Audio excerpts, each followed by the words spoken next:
Mundakkai Chooralmala ദുരന്തബാധിതർക്ക് ബാങ്കുകാരും KSFയും loan തിരിച്ചടയ്ക്കണമെന്നാവശ്യപ്പെട്ട് notice അയക്കുന്നുവെന്ന് പരാതി. വരുമാനം നിലച്ച കുടുംബങ്ങൾ പ്രയാസത്തിൽ കഴിയുമ്പോഴാണ് നോട്ടീസുകൾ അയക്കുന്നത്. വിഷയത്തിൽ സർക്കാർ അടിയന്തര ഇടപെടൽ നടത്തണം എന്നാണ് നിർദ്ദേശം. സമീർ സി മുഹമ്മദ് വിവരങ്ങളുമായി ചേരുന്നുണ്ട്. സമീർ, നേരത്തെ ഇത്തരത്തിലുള്ള നടപടികൾ ഉണ്ടാകാൻ പാടില്ല എന്ന തരത്തിലുള്ള നിർദ്ദേശങ്ങളൊക്കെ ഉണ്ടായിരുന്നതാണ്. ഇപ്പോഴെന്താണ് സംഭവിക്കുന്നത് സമീർ?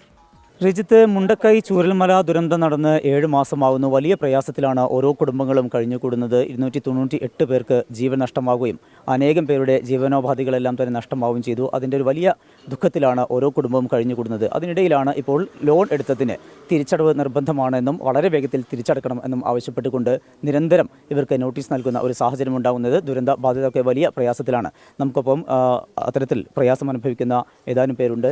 എന്തൊക്കെ ആവശ്യങ്ങൾ ഉന്നയിച്ചുകൊണ്ടാണ് ബാങ്കിൽ നിന്ന് നോട്ടീസ് വന്നുകൊണ്ടിരിക്കുന്നത്? സാറേ, ഞങ്ങൾ ആധാരം പണയം വെച്ചിട്ടും ഈ ബാങ്ക് കൂടെ Kerala bank, central bank, south Indian bank പല രീതിയിലും ഗോൾഡ് ലോൺ. കാരണം അവർ നിരന്തരം വിളിച്ചുകൊണ്ടിരിക്കുകയാണ് ഞങ്ങളെ പലിശ എപ്പോഴാണ് അടയ്ക്കുക. എന്നിട്ട് SBI ആണ് ഏറ്റവും കൂടുതൽ നമ്മൾ ഹറാസ് ചെയ്ത്. SBI അവർ ആ ലോണ് വേറെ ആളെ പേരിൽ പുതുക്കിച്ചിട്ട് ഗോൾഡ് അവരെ പ്രൊസീജിയർ അവർ വളരെ വ്യക്തമായിട്ട് അവർ ചെയ്തു. അതല്ലാന്നുണ്ടെങ്കിൽ പിന്നെ കാലങ്ങളായിട്ട് നമ്മളൊരു വർഷം മുഴുവൻ കൃത്യമായിട്ട് പലിശ അടച്ച് പോയതായിരുന്നു. എല്ലാം ഈ സ്ഥാപനത്തിൽ നിന്ന് കിട്ടിയിട്ടുള്ള കാര്യങ്ങളിലാണ് ഞങ്ങളെല്ലാം ജീവിതം മുന്നോട്ട് പോയത്. അപ്പോൾ ഞാൻ പറഞ്ഞു, സാവകാശം തരണം. ഇല്ല, ഞങ്ങൾക്ക് ഞങ്ങളതായിട്ടുള്ള ഇതുവരെ സർക്കാരിൽ നിന്ന് യാതൊരു അറിവും ഞങ്ങൾക്ക് വന്നിട്ടില്ല. അതുകൊണ്ട് ഞങ്ങൾക്ക് ഒന്നും ചെയ്യാൻ പറ്റില്ല, ഞങ്ങൾക്ക് ഞങ്ങളെ ജോലി ചെയ്തേ പറ്റൂ എന്ന് പറഞ്ഞിട്ടാണ് അവർ വിളിക്കുന്നത്. കിടന്നുറങ്ങാൻ പറ്റണ്ടേ? കടമല്ലേ? എവിടെ നിന്നാണ് എന്ത് ചെയ്യും? എല്ലാം ഈ തകർന്ന് കിടക്കുന്ന ബിൽഡിങ്ങൊന്നും ഉപജീവന മാർഗ്ഗം അതിലായിരുന്നു. എല്ലാം പോയി. നമ്മൾ കുറച്ച് സാവകാശം തരി നിങ്ങൾ. ഇല്ല, അത് ഞങ്ങൾക്ക് മുകളിൽ ആലോചിച്ചിട്ട് സർക്കാരിൽ നിന്ന് ഇതുവരെ ഒരു ഉത്തരവും വന്നില്ല. അപ്പോൾ എന്താണ് സർക്കാർ ഞങ്ങളെക്കുറിച്ച്, ഈ കെട്ടിട ഉടമകളെക്കുറിച്ചിട്ട് എന്താണ് ഒരു തീരുമാനം? ഈ നിമിഷം വരെ ഞങ്ങൾക്കൊരു നല്ലൊരു പോസിറ്റീവായിട്ടുള്ള ഒരു അറിയിപ്പും ഇതുവരെ വന്നിട്ടില്ല. 10-30 ഒരുപാട് കാലം കഷ്ടപ്പെട്ടിട്ടുണ്ടാക്കിയ ഒരു ജീവിതമാണ് സാർ അത്. അപ്പോൾ അതൊക്കെ പോണതിൽ ഒരുപാട് വേദന ഉണ്ട്. ഇപ്പോൾ നമുക്ക് പെൺകുട്ടികളാണ്, ഞങ്ങളെവിടെയാണ് പോകേണ്ടത്? പഠിക്കുന്ന മക്കൾ, അവരുടെ ജീവിതം, അവരെ മുന്നോട്ടുള്ള ഫ്യൂച്ചർ ലൈഫ് ഞങ്ങൾ എന്താ ചെയ്യേണ്ടത്?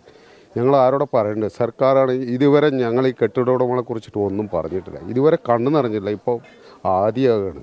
എന്ത് ചെയ്യുന്നറിയാം. രാവിലെ 6 മണിക്ക് നിങ്ങൾ വരുന്നുണ്ടെന്ന് പറഞ്ഞിട്ട് ഞങ്ങൾ ബാക്കിൽ വന്നു.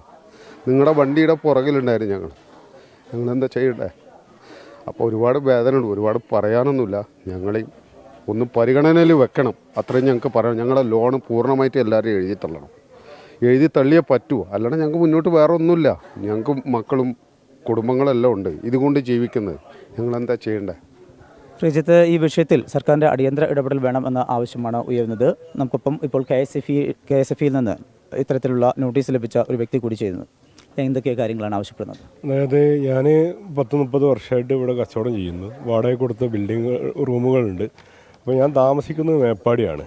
അപ്പോൾ 2022 ഞാൻ ഒരു KSFയിൽ ഒരു ചിട്ടി ചേർന്നിരുന്നു. അത് ചേർന്ന് ഒരു 10 ലക്ഷം രൂപയുടെ ചിട്ടിയായിരുന്നു. ഞാനത് വിളിച്ചൊരു 4 ലക്ഷം രൂപയോളം ഞാൻ അവിടുന്ന് ഗോൾഡെല്ലാം സെക്യൂരിറ്റി വെച്ചിട്ട് ഞാൻ എടുത്തു. അപ്പോൾ മുഖ്യമന്ത്രിക്ക് ഞാൻ ഈ കഴിഞ്ഞ മാസം ഞാനൊരു പരാതി കൊടുത്തിരുന്നു. ഇങ്ങനെ ലോൺ തിരിച്ചടക്കാൻ കഴിയില്ല, വരുമാന മാർഗ്ഗം നിന്നു, അതുകൊണ്ട് അത് ഇളവ് അനുവദിക്കണം എന്ന് പറഞ്ഞിട്ടാണ് ഞാൻ അപേക്ഷ കൊടുത്തത്. പക്ഷേ ഇന്നലെ എനിക്ക് KSFയിൽ നിന്ന് അതിന് കഴിയില്ല എന്ന് പറഞ്ഞിട്ടുള്ള ഒരു നോട്ടീസാണ് എനിക്ക് വന്നിട്ടുള്ളത്. ഞാൻ താമസം മേപ്പാടിയാണ്, എൻ്റെ വരുമാന മാർഗ്ഗം ഇവിടെയായിരുന്നു, അതുകൊണ്ട് അത് അനുവദിക്കാൻ പറ്റില്ല എന്ന് പറഞ്ഞിട്ടാണ് എനിക്കിപ്പോൾ നോട്ടീസ് വന്നിട്ടുള്ളത്. ചൂരൽമലയിലാണ് അദ്ദേഹത്തിൻ്റെ മേഖല, അതായത് അദ്ദേഹത്തിൻ്റെ ബിസിനസ് സ്ഥാപനങ്ങളൊക്കെ ഉണ്ടായിരുന്നത് ഇവിടെയാണ്. അതൊക്കെ ആ ദുരന്തത്തിൽ നഷ്ടപ്പെട്ടിട്ടുണ്ട്. പക്ഷേ ആ വിഷയങ്ങളൊന്നും ചൂണ്ടിക്കാണിച്ചുകൊണ്ട് കാര്യങ്ങൾ പറഞ്ഞിട്ടും KSF അധികൃതർ അനുകൂലമായ ഒരു സാഹചര്യം, അനുകൂലമായ ഒരു നടപടിയും എടുക്കുന്നില്ല. ലോൺ തിരിച്ചടച്ച് മതിയാവും എന്നുള്ള നിർദ്ദേശം കർശനമായിക്കൊണ്ട് അവർ മുന്നോട്ട് വെക്കുകയാണ്. അതിൻ്റെ ഒരു ബുദ്ധിമുട്ടാണ് അദ്ദേഹവും പങ്കുവെക്കുന്നത്. എന്തായാലും വലിയ ദുരന്തത്തിലാണ് ഇവിടെയുള്ള ഓരോ കുടുംബങ്ങളും മുന്നോട്ട് പോകുന്നത്. ആ വേളയിലാണ് ഈ ലോൺ തിരിച്ചടക്കണം എന്ന് നിർബന്ധിച്ചുകൊണ്ട് ബാങ്കുകാരും KSFയും ഒക്കെ നോട്ടീസ് അയക്കുന്നത്. ഈ വിഷയത്തിൽ സർക്കാരിൻ്റെ അടിയന്തര ഇടപെടൽ വേണമെന്നാണ് കുടുംബങ്ങൾ ആവശ്യപ്പെടുന്നത്. ചൂരൽമലയിൽ നിന്ന് അഭിലാഷ് പള്ളിക്കാരക്കൊപ്പം സമീർ സി മുഹമ്മദ്, 24.